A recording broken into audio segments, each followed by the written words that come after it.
Good evening. On this Memorial Day holiday 2020, we want to take a moment to honor one of our finest Panthers.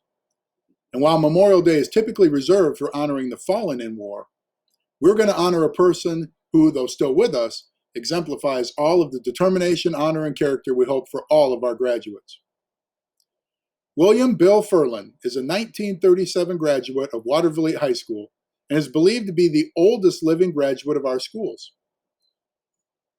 Bill served in World War II during the height of the fighting in the European theater. Bill was born in 1918 during the depths of the Spanish flu pandemic, the last great pandemic to threaten our nation. In 1924, his family moved to Watervliet and established their homestead while Bill entered the first grade. Bill and his neighbors would share rides to school in the back of an old pickup truck. And during the Depression, Bill and his buddies would throw vegetables to the hobos riding on passing trains for work in the budding industrial region of Berrien County and the steel mills in northern Indiana. In return, the hobos would throw pieces of coal back to the kids who would take them home to help heat their houses. Bill was always an athletic youngster. As a young teen, he took up boxing at a gym near town. That's Bill on the left, and here he is in the back row, second from left, with his boxing team.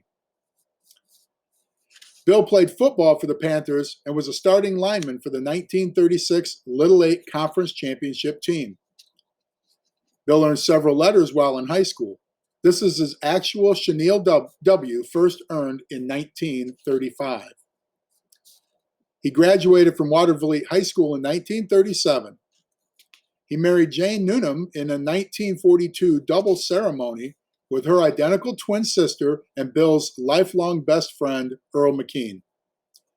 Jane and Bill were able to celebrate 64 years of marriage and raised 3 children, all of whom grew up in and graduated from Watervliet High School.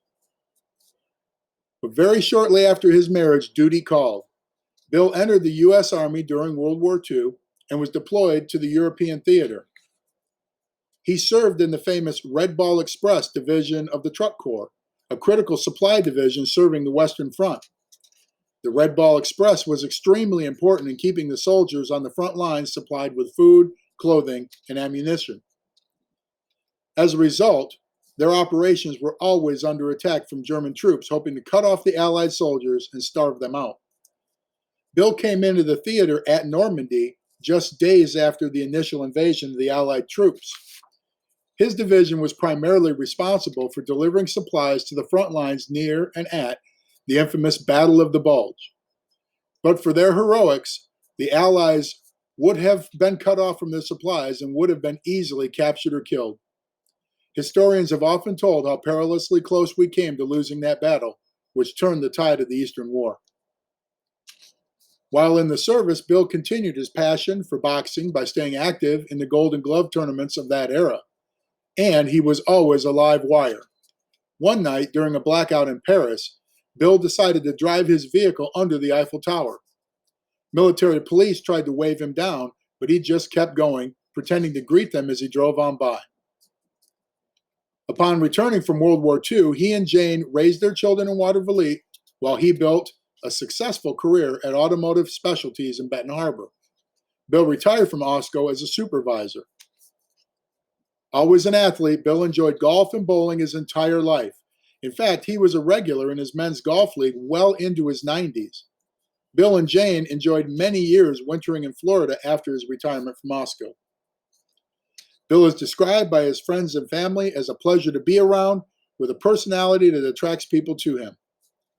We thank Bill Furlan for his 101 years of Panther greatness and for being a true American hero. Bill will turn 102 years young in October.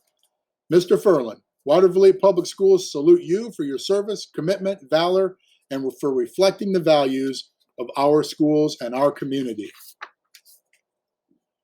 Watervliet Public Schools, a family may grow in different directions, but our roots remain as one.